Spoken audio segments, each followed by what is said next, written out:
If you want to find the secrets of the universe, think of energy, frequency, and vibration. I don't care that they stole my idea. I'm concerned that they don't have anything of their own. Of all things, I liked books the most. On the day that science begins to study non-physical phenomena, it will make more progress in 1 decade than in all the centuries before its existence. Scientists today think deeply instead of thinking clearly. One must be sane to think clearly, but one can think deeply and be completely insane. Be alone, that is the secret of invention. Be alone, that is when ideas are born. My mind is nothing but a receiver. In the universe there is a nucleus through which we obtain knowledge, power, and inspiration. I have not penetrated the secrets of this essence, but I know that it exists. The present is theirs. The future, which I really worked for, is mine. If your hate could be turned into electricity, it would light up the whole world. I don't think you can name many great inventions made by married men. Everyone should consider. His body is a priceless gift from someone who loves above all. Wonderful artwork. For indescribable beauty.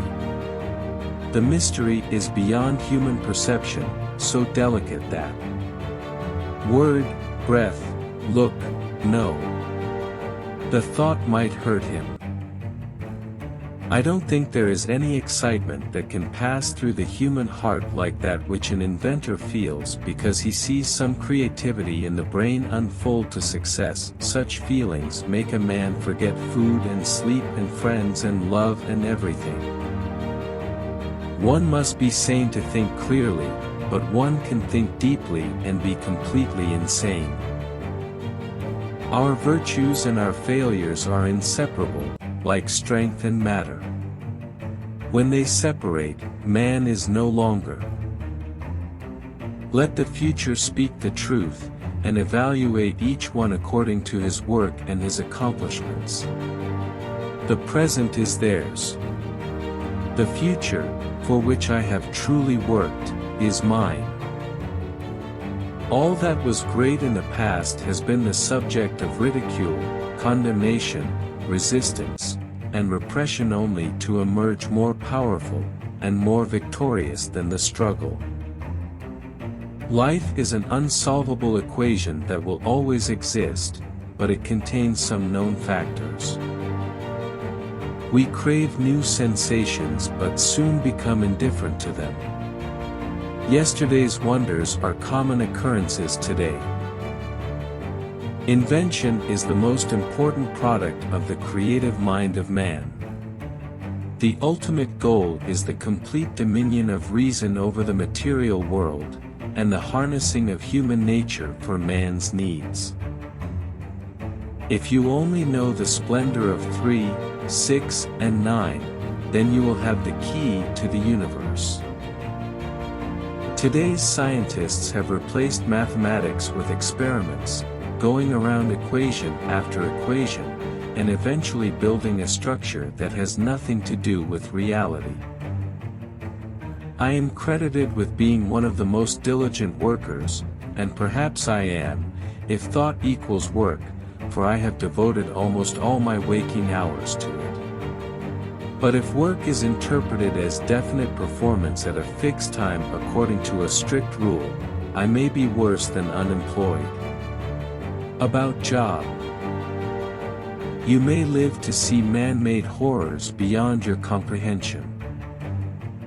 The individual is ephemeral, races and nations come and go, but man remains. What we now want most is closer contact and better understanding between individuals and communities all over the earth, and the elimination of that fanatic devotion to exalted ideals of national egoism and pride, which is always prone to plunge the world into primeval barbarism and strife. But instinct is something which transcends knowledge. We have, undoubtedly, certain finer fibers that enable us to perceive truths when logical deduction, or any other willful effort of the brain, is futile. It's not the love you make. It's the love you give. Most persons are so absorbed in the contemplation of the outside world that they are wholly oblivious to what is passing on within themselves. Every living being is an engine geared to the wheelwork of the universe. Though seemingly affected only by its immediate surrounding, the sphere of external influence extends to infinite distance. My method is different. I do not rush into actual work. When I get an idea, I start at once building it up in my imagination. I change the construction, make improvements, and operate the device entirely in my mind. The scientific man does not aim at an immediate result. He does not expect that his advanced ideas will be readily taken up. His work is like that of the planter, for the future. His duty is to lay the foundation for those who are to come, and point the way. He lives and labors and hopes. Marconi is a good fellow. Let him continue. He is using 17 of my patents. Most certainly, some planets are not inhabited, but others are, and among these there must exist life under all conditions and phases of development. If you want to find the secrets of the universe, think in terms of energy, frequency, and vibration. As I review the events of my past life, I realize how subtle are the influences that shape our destinies. The progressive development of man is vitally dependent on invention. It is the most important product of his creative brain. The scientific man does not aim at an immediate result. He does not expect that his advanced ideas will be readily taken up. His work is like that of the planter, for the future. His duty is to lay the foundation for those who are to come, and point the way. There is something within me that might be illusion, as it is often case with young delighted people, but if I would be fortunate to achieve some of my ideals, it would be on the behalf of the whole of humanity.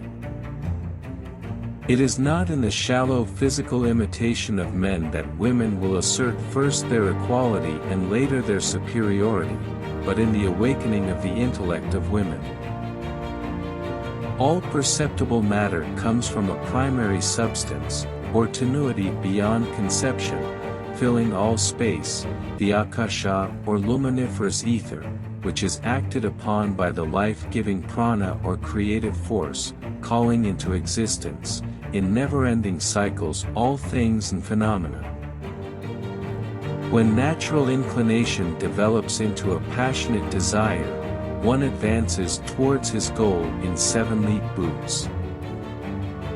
The progressive development of man is vitally dependent on invention. Instinct is something which transcends knowledge. We have, undoubtedly, certain finer fibers that enable us to perceive truths when logical deduction, or any other willful effort of the brain, is futile. Our virtues and our failings are inseparable, like force and matter. When they separate, man is no more. The scientists from Franklin to Morse were clear thinkers and did not produce erroneous theories. The scientists of today think deeply instead of clearly. One must be sane to think clearly, but one can think deeply and be quite insane. From childhood I was compelled to concentrate attention upon myself. This caused me much suffering, but to my present view, it was a blessing in disguise, for it has taught me to appreciate the inestimable value of introspection in the preservation of life, as well as a means of achievement. Einstein's relativity work is a magnificent mathematical garb which fascinates, dazzles, and makes people blind to the underlying errors. The theory is like a beggar clothed in purple whom ignorant people take for a king. Its exponents are brilliant men, but they are metaphysicists rather than scientists. Let one concentrate all his energies in one single great effort, let him perceive a single truth, even though he be consumed by the sacred fire, then millions of less gifted men can easily follow.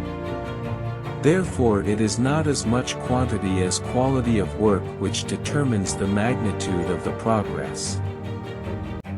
Genius is its own passport, and has always been ready to change habitats until the natural one is found.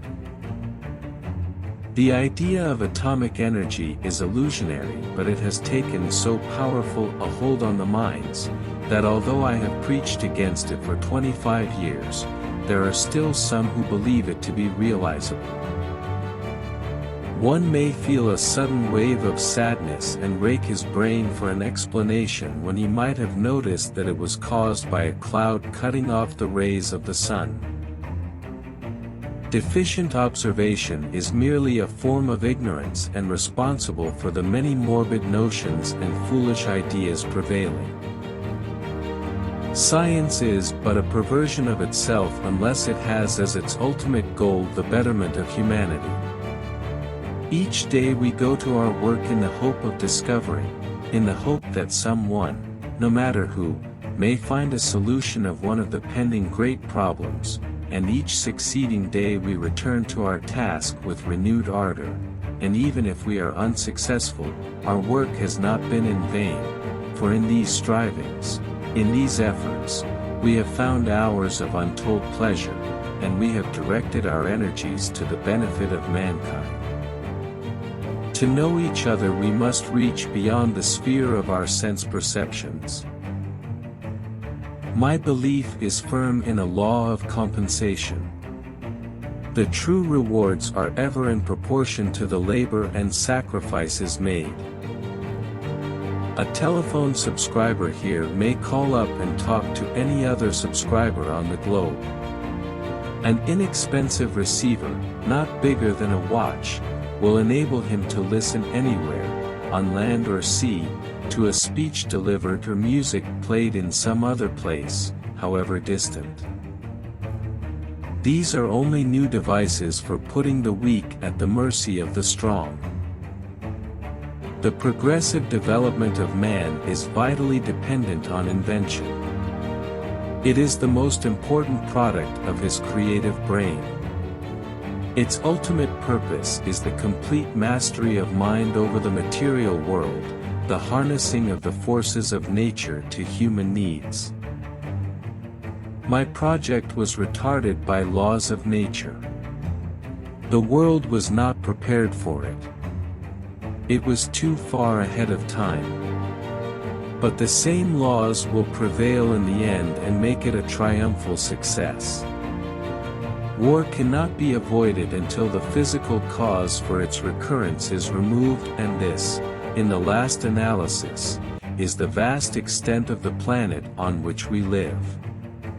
Only through annihilation of distance in every respect, as the conveyance of intelligence, transport of passengers and supplies and transmission of energy will conditions be brought about someday, ensuring permanency of friendly relations. Even matter called inorganic, believed to be dead, responds to irritants and gives unmistakable evidence of a living principle within. Everything that exists, organic or inorganic, animated or inert, is susceptible to stimulus from the outside. We are just waves in time and space, changing continuously, and the illusion of individuality is produced through the concatenation of the rapidly succeeding phases of existence. What we define as likeness is merely the result of the symmetrical arrangement of molecules which compose our body. I am unwilling to accord to some small-minded and jealous individuals the satisfaction of having thwarted my efforts. These men are to me nothing more than microbes of a nasty disease. There is scarcely a subject that cannot be mathematically treated and the effects calculated or the results determined beforehand from the available theoretical and practical data. The by far greater number of human beings are never aware of what is passing around and within them, and millions fall victims of disease and die prematurely just on this account. Misunderstandings are always caused by the inability of appreciating one another's point of view. This again is due to the ignorance of those concerned, not so much in their own, as in their mutual fields. Though free to think and act, we are held together, like the stars in the firmament, with ties inseparable. These ties cannot be seen, but we can feel them. The progressive development of man is vitally dependent on invention. It is the most important product of his creative brain. Its ultimate purpose is the complete mastery of the mind over the material world, the harnessing of the forces of nature to human needs. Every living being is an engine geared to the wheelwork of the universe. I counted the steps in my walks and calculated the cubical contents of soup plates, coffee cups and pieces of food, otherwise my meal was unenjoyable. We are automata entirely controlled by the forces of the medium, being tossed about like corks on the surface of the water, but mistaking the resultant of the impulses from the outside for free will. The movements and other actions we perform are always life-preservative, and though seemingly quite independent from one another, we are connected by invisible links. We wind a simple ring of iron with coils, we establish the connections to the generator, and with wonder and delight we note the effects of strange forces which we bring into play, which allow us to transform, to transmit and direct energy at will. We arrange the circuits properly, and we see the mass of iron and wires behave as though it were endowed with life. Our first endeavors are purely instinctive, promptings of an imagination vivid and undisciplined. As we grow older, reason asserts itself and we become more and more systematic and designing. I am credited with being one of the hardest workers, and perhaps I am, if thought is the equivalent of labor, for I have devoted to it almost all of my waking hours. I was merely an automaton endowed with power of movement, responding to the stimuli of the sense organs and thinking and acting accordingly. Merciless is the law of nature, and rapidly and irresistibly we are drawn to our doom. If we want to avert an impending calamity and a state of things which may transform this globe into an inferno, we should push the development of flying machines and wireless transmission of energy without an instant's delay and with all the power and resources of the nation. Soon became convinced I was right and undertook the task with all the fire and boundless confidence of youth. We should effect a radical reform in the character of the food. All that was great in the past was ridiculed, condemned, combated, suppressed, only to emerge all the more powerfully, all the more triumphantly from the struggle. Jules Breton has spoken of the history of his life as being at the same time the genesis of his art. This is true of Nikola Tesla's evolution. His bent toward invention we may surely trace to his mother, who, as the wife of an eloquent clergyman in the Greek church, made all repeated acts or operations I performed had to be divisible by 3, and if I missed I felt impelled to do it all over again, even if it took hours. All these observations fascinate us, and fill us with an intense desire to know more about the nature of these phenomena.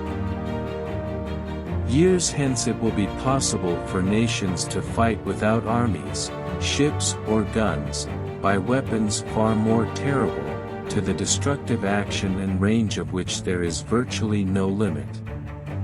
A city, at any distance whatsoever from the enemy, can be destroyed by him, and no power on earth can stop him from doing so. My mother was an inventor of first order and would, I believe, have achieved great things had she not been so remote from modern life and its multifold opportunities. I'm glad, Tesla quipped, that I am living in a place in which, though they can roast me in the papers, they cannot burn me at the stake. All of these years of my service towards mankind did not bring me nothing but assaults and humiliations.